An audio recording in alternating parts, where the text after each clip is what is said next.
Well, welcome to the Lockhart Radio Podcast. I am your host, Felicia Lockhart, and today we are looking at the makings of a constitutional dictator. Some of us would probably not even know that that's something that is an actual thing. But today we are looking at an actual situation where this happened. Before we get started today, I want to make sure that if you are subscribed to this channel, that you hit that like button. And if you're not subscribed to the channel, I want you to hit the like button as well. Also, if you have the ability to share this out, please do. And make sure that if you're not a member, you consider becoming a member because we have a lot of fun a lot of times. So today we are looking at the makings of a constitutional dictator. Here we go. When Ferdinand Marcos declared martial law in the Philippines, he used his constitutionally legal powers to concentrate all state authority in himself. However, this would not be the last time that Marcos would use technicalities in his mandate as the head of state to obtain even greater power.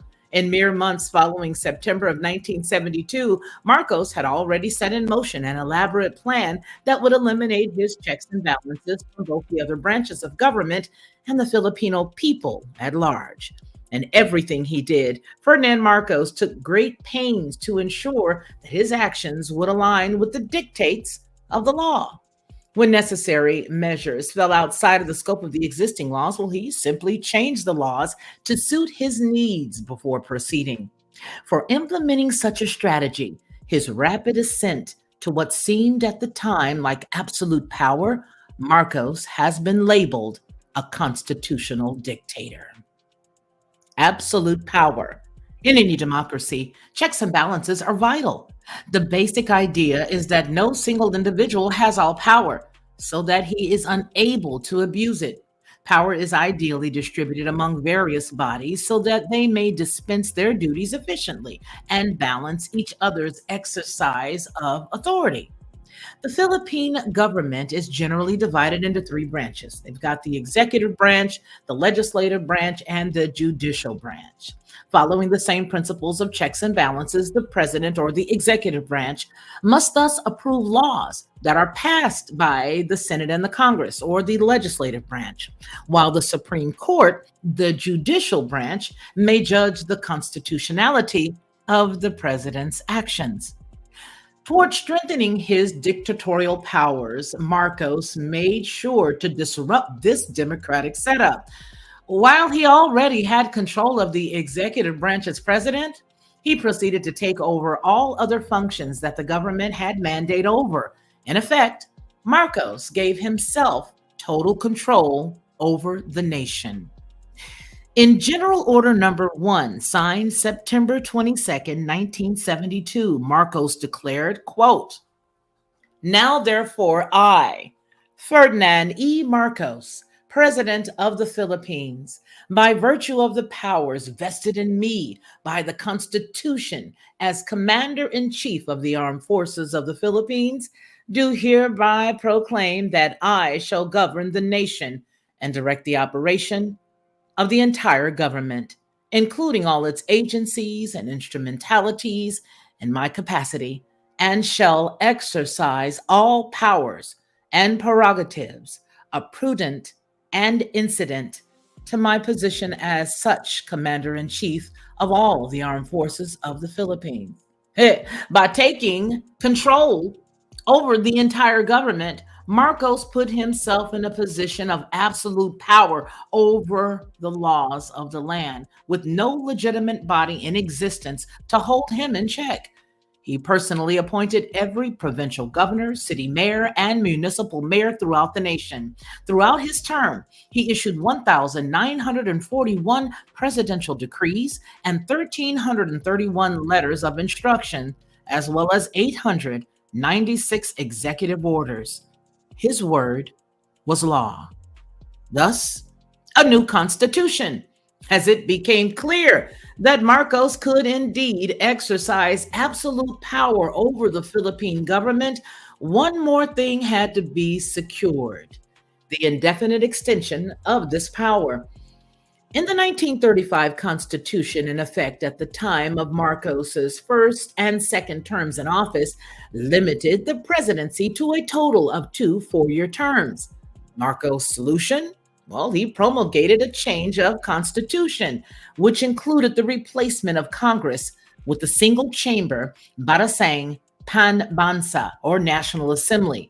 The new proposed government would have a Barasang Pambansa composed of popularly elected legislators, a symbolic head of state in the president, and a prime minister who would be head of government, elected by the assembly.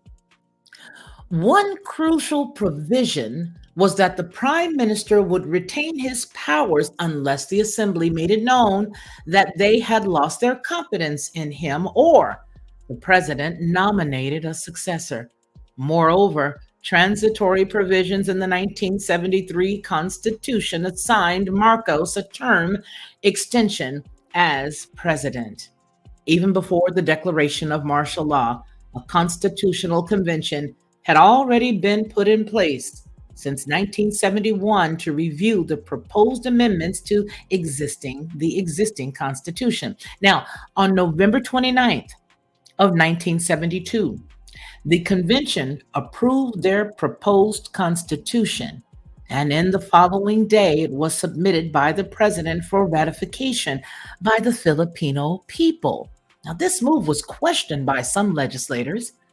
How could a constitution be ratified by the Filipino people in a state with neither Congress nor free speech? Nonetheless, the president ordered the organization of citizen assemblies, wherein citizens would be asked whether they approved of the new society, whether they liked the reforms instituted under martial law, and whether Congress should be opened again, and when the Constitution should be ratified.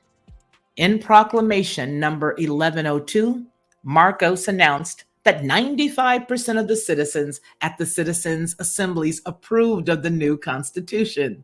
This announcement was also questioned in a landmark case known as Javaliña versus the executive secretary, where Jose Javaliña questioned the power of the president to call for citizen assemblies and the power of the assemblies themselves to ratify the Constitution.